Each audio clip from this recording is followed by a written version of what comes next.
Masigi video si masi yamaru oi loi pau soidani minasi. Handaki coronavirus si mas Nungshittagi Sandokpa Houraklabra. Handaki matangsta ekoina Karamba makhalgi marks upkani amadi matau karam nokani. Handaki anauba saklon hongaba mahik slanteng nanawgdamak ekoini isai sani Yumda Kari Touba Yai haibnasing masi masigi video stay khangminasi. Handaki second wave ki mahiksna Sandokpa sangsi kahina wangba. Nong makakangda milak ahongi matakta anabahen kalakpasna laibaksi akibagi masak oibadugumba fibam amada leiragli. Anaba masinga layang masinga gi leiriba khalsi kahena kaithakibana layang manangdana sibigi sangsi jara jara wangkhalagli.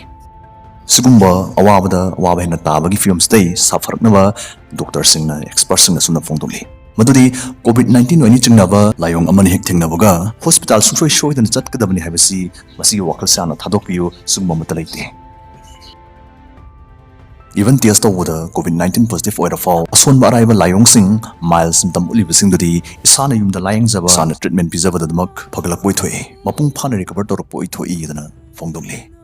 Karamba layong singbu asonba araiba layong chingi. Aduga Karamba matamda tangai fadana layang sing chatkani doctor contact tawgani habdik matangda video sigi makha tarakpa sarokta matang chan khangminasi. Ahan boina adom si COVID positive oire natraga adongi imungda positive oiba yauri dana khalasi. Matangsta phibamsta dong kari tawgani tangai fadana kari niyam ngakani haibasi masyana khangminasi. Number 1 tokhaina leiba. Adong COVID positive oigera oiroira. Test result negative laglafau arum laihau lokhuba khanaunaba tongsa jikpa oning lauba khongham thaba manamhau khanglaktaba khut khusa masolakpa jinlei popthokpa haniba masigi layong singsi adumna thengnabiragadi adongi selda COVID-19 muna halibe khoigi SARS-CoV-2 hariba behiksi yaudi pai pakte khangnanaba tawribe khoigi RT-PCR test deida adumsi negative laglafau results negative oraklafau adum sungsoi soidana tokhaina leibigidabani. Matangsta mayamda hangingba uhang amalegani. Mahik pai pakte khangnaba tawribe khoigi RT-PCR test result pakte dana negative laglafau kari maramge khoina tokhaina leigadoribano haiba uhangsni. Pakhong khangminasi. Marathon atenba World Cricket Championship Rummy Poker Call break na singba sana na sell tanba yai haibasi ikang khangnadaba wani. India da mi crore ahum henbana sana na crore hena tan kraba app amatang haijage winjo. Apps tagi donna 70+ games na sanaba yagani aduga dongi haithoibagi matungina tanjaba sanfamdu bank account UPI amsung Paytm dagi lauthokpa yagani. Subway surfer sanaduna amutangda ₹10,000 fawba phangba yawnare. Leaderboard ki khudongchab lady masdigi akhina ₹5 lakhs fawba kaba yai. Khudongchab si amutang yengbiho. Pamibasingna description da pizarib links dagi download tawbiu ₹50 bonus phangbiyo. Ahanba sell thadabada 100% cashback laigani. Kudamoina ₹100 haplaga ₹200 ki sanaba yai haibani. Amutang mahautang biu manaba game amada khangna janaba masel opponent oina thingnarakusu oithokdaba nate. Anauga mahauni winjo. RT-PCR test tawba matamda mahiksi pai pakte khangna kudamai khoina sigumba mahimanai naptin chupsinba ngamba swab amasinaduna anaba natraga candidate tudagi khoina dine machinam lawgani. Lowusna nasopharyngeal natraga oropharyngeal haribai khoigi natongi maning thangba sarukta lairiba khanau sarukstagi lowgani. Asumna test tawnaugdamag sample lowusdaida maung maril tadana lowkhibna boiro. Adongi haksang nam hektu changlakpa kuidribana mahiktu sangyam nemna yawba viral load nembana boiro. Natraga saklon hongaba mahiksna heni smart oibusna hakchangi machimarumda huran nolada lotuna leiba ngamlakpadagi boiro manam amhektadagi adongi test result tu lana lakpa yai lan madmo oithui haibani. Miyoi manga test tawu khudingi miyoi amamamda aranba result phangmagi report laikhrabani. Manamsina mathakta panjakriba layong singdu thengnabiragadi sungsoi soidana tokhaina leibiyo. Karigumba domna mathakta panjakriba layong singsi thengnabiragasu sor tali ten honba sor honba nungaitabagi masigi layong si yaroktri phawdi adom mild patient jingi aruba thak yogdri haibani. Sigumba mild patient singsti ekhoini sana yumda ningthina layang jaraga phakanan madum yai. Sana yumda layang jamatam staida tangai ftana jangba khulaini khanglai.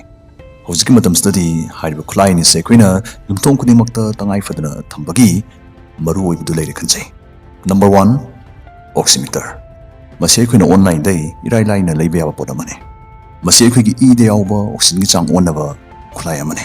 ꯑꯩꯈꯣꯏꯒꯤ ꯏꯗ ꯌꯥꯎꯕ ꯑꯣꯛꯁꯤꯖꯦꯟꯒꯤ ꯆꯥꯡꯁꯤꯅ ꯑꯩꯈꯣꯏꯒꯤ ꯊꯥꯕꯣꯝꯕꯤꯗꯒꯤ ꯑꯩꯈꯣꯏꯒꯤ ꯁꯦꯜꯁꯤꯡꯗ ꯀꯔꯝꯕ ꯐꯤꯚꯝꯗ ꯑꯣꯛꯁꯤꯖꯦꯟꯁꯤ ꯌꯦꯟꯊꯣꯛꯂꯤ ꯍꯥꯏꯕꯁꯤ ꯃꯁꯤ ꯐꯣꯡꯗꯣꯛꯏ ꯇꯥꯛꯊꯣꯛꯏ ꯃꯁꯤꯅ ꯃꯤꯑꯣꯏ ꯑꯃꯒꯤ ꯑꯀꯨꯞꯄ ꯍꯛꯁꯦꯜꯒꯤ ꯐꯤꯚꯝ ꯈꯪꯍꯟꯕꯗ ꯆꯥꯎꯅ ꯃꯇꯦꯡ ꯄꯥꯡꯏ ꯑꯣꯛꯁꯤꯃꯤꯇꯔꯁꯤ ꯃꯁꯤ ꯁꯤꯖꯤꯟꯅꯕꯗꯁꯨ ꯏꯔꯥꯏ ꯂꯥꯏꯕ ꯈꯨꯠꯂꯥꯏꯅꯤ ꯑꯗꯣꯝꯒꯤ ꯑꯣꯛꯁꯤꯖꯦꯟꯒꯤ ꯆꯥꯡꯗꯨꯅ 94ꯒꯤ ꯃꯊꯛꯇ ꯂꯩꯔꯤꯃꯈꯩ ꯑꯗꯣꯝ ꯀꯣꯚꯤꯗ ꯄꯣꯖꯤꯇꯤꯚ ꯑꯣꯏꯔꯐꯥꯎ ꯑꯣꯛꯁꯤꯖꯦꯟꯒꯤ ꯃꯊꯧ ꯇꯥꯗꯦ ꯑꯣꯛꯁꯤꯖꯦꯟ ꯗꯔꯀꯥꯔ ꯑꯣꯏꯗꯦ ꯀꯔꯤꯒꯨꯝꯕ ꯑꯣꯛꯁꯤꯃꯤꯇꯔ ꯑꯗꯨꯅ 94ꯒꯤ ꯃꯈꯥꯗ ꯂꯩꯕ ꯔꯤꯗꯤꯡ ꯁꯨꯂꯛꯑꯒꯗꯤ ꯗꯣꯛꯇꯔꯒꯤ ꯇꯦꯡꯕꯥꯡ ꯃꯇꯝ ꯑꯣꯏꯔꯦ ꯍꯥꯏꯕ ꯇꯥꯏ ꯏꯁꯥꯅ ꯌꯨꯝꯗ ꯂꯥꯌꯦꯡꯖꯕ ꯃꯇꯝꯗ ꯑꯩꯈꯣꯏꯅ ꯁꯤꯖꯤꯟꯅꯅꯕ ꯑꯅꯤꯁꯨꯕ ꯈꯨꯠꯂꯥꯏꯁꯤꯅ ꯏꯁꯥꯒꯤ ꯑꯏꯪ ꯑꯁꯥ ꯑꯣꯟꯅꯕ ꯊꯔꯃꯣꯃꯤꯇꯔꯁꯤꯅꯤ ꯑꯣꯛꯁꯤꯃꯤꯇꯔ ꯊꯔꯃꯣꯃꯤꯇꯔ ꯈꯨꯠꯂꯥꯏꯅꯤꯃꯛꯁꯦ ꯑꯩꯈꯣꯏꯅ ꯌꯥꯝꯗ꯭ꯔꯕꯗ ꯅꯣꯡꯃꯒꯤ ꯑꯅꯤꯔꯛꯇꯤ ꯁꯤꯖꯤꯟꯅꯕꯤꯌꯨ ꯊꯣꯔꯛꯄ ꯐꯜꯁꯤꯡꯗꯨ ꯆꯦ ꯑꯃꯗ ꯃꯊꯪ ꯃꯅꯥꯎ ꯅꯥꯏꯅ ꯏꯁꯤꯟꯗꯨꯅ ꯊꯝꯕꯤꯌꯨ ꯑꯅꯥꯕ ꯍꯦꯟꯖꯜꯂꯛꯇꯨꯅ ꯗꯣꯛꯇꯔ ꯆꯠꯂꯒꯁꯨ ꯆꯦꯗꯨꯗ ꯏꯔꯤꯕ ꯔꯤꯗꯤꯡꯁꯤꯡ ꯑꯗꯨꯅ ꯗꯣꯛꯇꯔꯗꯨꯅ ꯑꯗꯣꯝꯒꯤꯗꯃꯛ ꯆꯞ ꯆꯥꯕ ꯂꯥꯌꯦꯡ ꯄꯊꯥꯞ ꯆꯠꯊꯍꯟꯕꯗ ꯌꯥꯝ ꯆꯥꯎꯅ ꯃꯇꯦꯡ ꯄꯥꯡꯒꯅꯤ ꯂꯩꯅꯥꯁꯤꯒꯤ ꯂꯥꯏꯑꯣꯡ ꯊꯦꯡꯅꯕ ꯅꯠꯇ꯭ꯔꯒ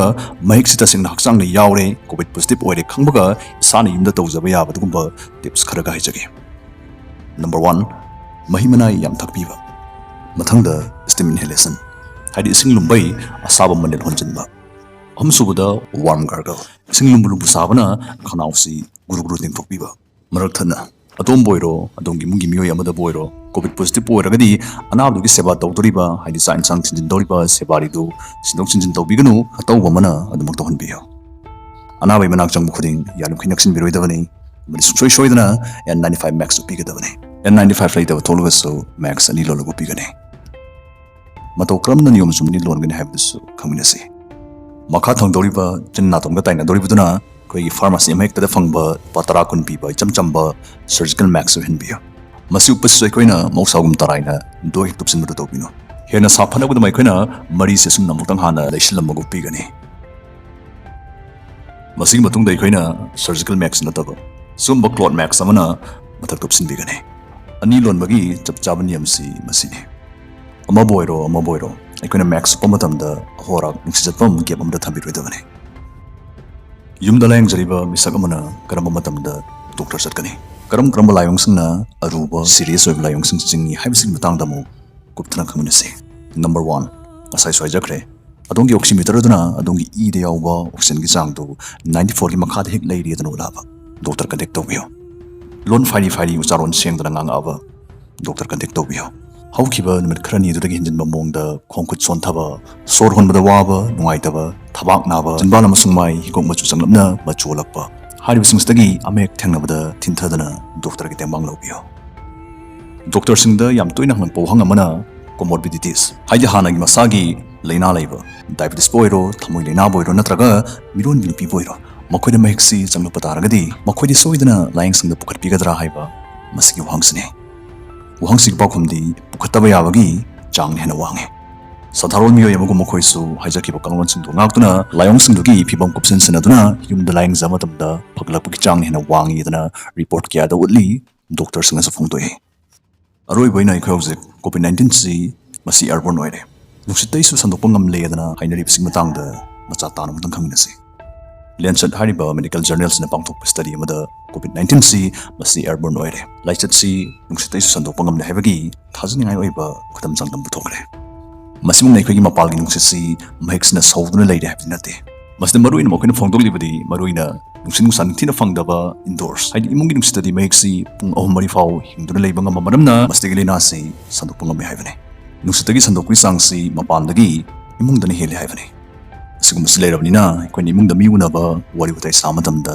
ꯊꯣꯡ ꯊꯣꯡꯅꯥꯎ ꯅꯤꯡꯊꯤꯅ ꯍꯥꯡꯗꯣꯛꯄꯤꯒꯗꯕꯅꯤ ꯃꯍꯤꯛꯁꯤ ꯏꯃꯨꯡꯗꯅ ꯍꯦꯟꯅ ꯁꯥꯡꯅ ꯇ꯭ꯔꯦꯚꯦꯜ ꯇꯧꯕ ꯉꯝꯕ ꯃꯔꯝꯅ ꯑꯅꯥꯕ ꯑꯃ ꯌꯥꯎꯔꯝꯃꯒꯗꯤ ꯃꯤꯇꯔ 10ꯒꯤ ꯑꯔꯥꯞꯄꯗꯒꯤ ꯐꯥꯎ ꯃꯍꯤꯛꯁꯤ ꯑꯗꯣꯝꯗ ꯂꯥꯟꯁꯤꯜꯍꯜꯂꯛꯄ ꯑꯣꯏꯊꯣꯛꯏꯗꯅ ꯑꯦꯝꯁꯀꯤ ꯆꯤꯐ ꯗꯣꯛꯇꯔ ꯔꯟꯗꯤꯐꯅ ꯐꯣꯡꯗꯣꯛꯂꯤ